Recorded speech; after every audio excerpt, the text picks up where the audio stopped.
بسم اللہ الرحمن الرحیم بسم اللہ وحدہ والصلاة والسلام علی رسول اللہ اما بعد۔ نبی صلی اللہ علیہ وآلہ وسلم کا فرمان ہے، اربع فی امتی من امر الجاہلیت لا یترکونہن، کہ میری امت کے اندر چار ایسی عادتیں، چار ایسی خصلتیں پائی جائیں گی، لا یترکونہن، کہ جن عادتوں کو، جن خصلتوں کو وہ کسی بھی صورت نہیں چھوڑیں گے، کچھ بھی ہو جائے وہ اس پہ قائم رہیں گے، ڈٹے رہیں گے، ان کو سمجھایا جائے، ان کو سکھایا جائے، ان کو بتایا جائے، لیکن اس کے باوجود بھی وہ اس پہ ڈٹے رہیں گے۔ نمبر 1، الفخر فی الانصاب، اپنے نسب پہ، اپنی قومیت پہ فخر کریں گے۔ والطعن فی الانصاب،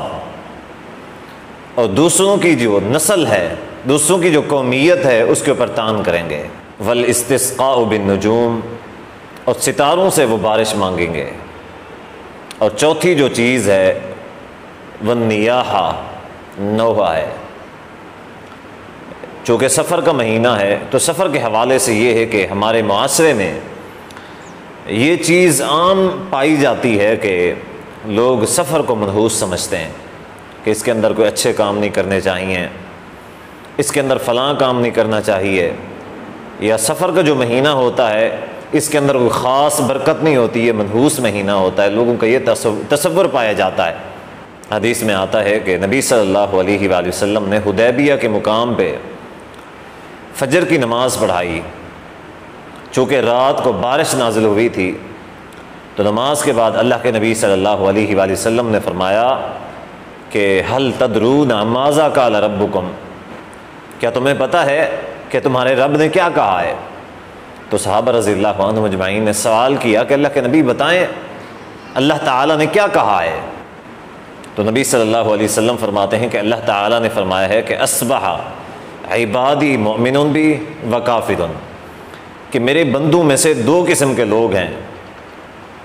ان میں سے کچھ نے صبح کی ہے اس حال میں کہ وہ مومن ہوئے، اور کچھ نے اس حال میں صبح کی ہے کہ وہ کافر ہو گئے۔ فَأَمَّا مَنْ قَالَ مُطِرْنَا بِفَضْلِ اللَّهِ وَرَحْمَتِهِ، کہ جس نے یہ کہا ہے کہ یہ جو بارش نازل ہوئی ہے یہ اللہ کی رحمت سے اور اللہ کے فضل سے نازل ہوئی ہے، تو وہ شخص مجھ پہ ایمان لے کے آیا اور اوروں کے ساتھ کفر کیا۔ وَأَمَّا مَنْ قَالَ مُطِرْنَا بِنَوْعِ کذا و کذا، تو جس شخص نے یہ کہا ہے کہ بارش اس وجہ سے نازل ہوئی ہے کہ ستارے یہ صورت بتا رہے تھے، موسم کی یہ وجہ بنی ہوئی تھی، کوئی اور وجہ بتائی اللہ کے فضل اور اللہ کی رحمت کے علاوہ کوئی اور وجہ بتائی کہ اس وجہ سے بارش نازل ہوئی ہے، تو اس شخص نے وہ ستاروں کے اوپر ایمان لے کے آیا اور اس نے میری ذات کے ساتھ کفر کیا ہے۔ تو اس حدیث سے یہ مسئلہ ثابت ہوتا ہے کہ اختیارات صرف اور صرف اللہ تعالیٰ کے لیے ہیں، اللہ تعالیٰ کے علاوہ کوئی اختیار نہیں ہے، انسان کے پاس کوئی اختیار نہیں ہے۔ یہ کہنا کہ اگر میں یہ کام کرتا تو شاید اس کا فائدہ ہوتا، اب چونکہ میں نے ایسا نہیں کیا ہے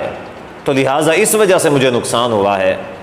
تو نبی صلی اللہ علیہ وسلم نے فرمایا کہ یہ شرک ہے۔ اسی طرح ایک اور حدیث کے اندر ہے، نبی صلی اللہ علیہ وسلم نے فرمایا لیس منا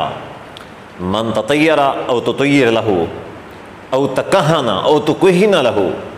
او سحر او سحر لہ، کہ وہ شخص ہم میں سے نہیں ہے کہ جس نے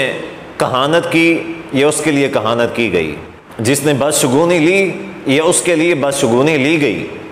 جس نے جادو کیا یا اس کے لیے جادو کیا گیا، تو وہ شخص نبی صلی اللہ علیہ وسلم نے فرمایا کہ وہ ہم میں سے نہیں ہے۔ یہ کتنا ایک غلط عقیدے کی بات ہے کہ ہم سفر کے مہینے کو برا مہینہ سمجھتے ہیں، اپنے کاروبار، اپنے بزنس، اپنا سب کچھ چھوڑ دیتے ہیں، ہم یہ سوچ کے بیٹھے ہوئے ہیں کہ یہ مہینہ منحوس ہے، اس کے اندر برائی ہوتی ہے، لہٰذا ہمیں اچھا کام اس مہینے کے اندر نہیں کرنا چاہیے۔ اسی طرح ایک اور حدیث کے اندر ہے، نبی صلی اللہ علیہ وسلم نے فرمایا من اتی عرافا فسألہ عن شیء، جو کسی کاہن، کسی جادوگر کے پاس جاتا ہے اور اس سے اپنی قسمت کا حال پوچھتا ہے اور اس پہ یقین کرتا ہے، تو یقیناً اس شخص نے مجھ پہ نازل ہونے والے دین کو جھوٹا قرار دیا ہے، یعنی اللہ تعالیٰ نے جو محمد صلی اللہ علیہ وسلم پہ نبوت نازل کی، جو دین نازل کیا ہے، اس کو جھٹلا دیا ہے۔ ایک اور حدیث کے اندر آتا ہے کہ لن تقبل صلاتہ 40 لیلہ، 40 راتوں تک اس شخص کی نماز قبول نہیں ہوتی۔ تو خدا را بدشگونی نہ لیا کریں، کوئی مہینہ ہے، کوئی دن ہے، رات ہے، کوئی بھی وقت ہے، کوئی چیز منحوس نہیں ہے۔ قرآن و حدیث کے اندر ایسا کوئی بھی تصور موجود نہیں ہے۔ یہ ہمارے خود کے ذاتی توہمات بھی ہیں اور ذاتی تصورات بھی ہیں، شریعت کے اندر ایسی کوئی بھی چیز نہیں ہے۔ تو جو یہ بدعقیدگی ہے، یہی بدعقیدگی جو ہے ہمارے ایمان کو لے ڈوبتی ہے۔ اللہ تعالیٰ سے دعا ہے کہ اللہ تعالیٰ ہمیں دین اسلام کے مطابق زندگی بسر کرنے کی توفیق عطا فرمائے۔ والسلام علیکم ورحمۃ اللہ وبرکاتہ۔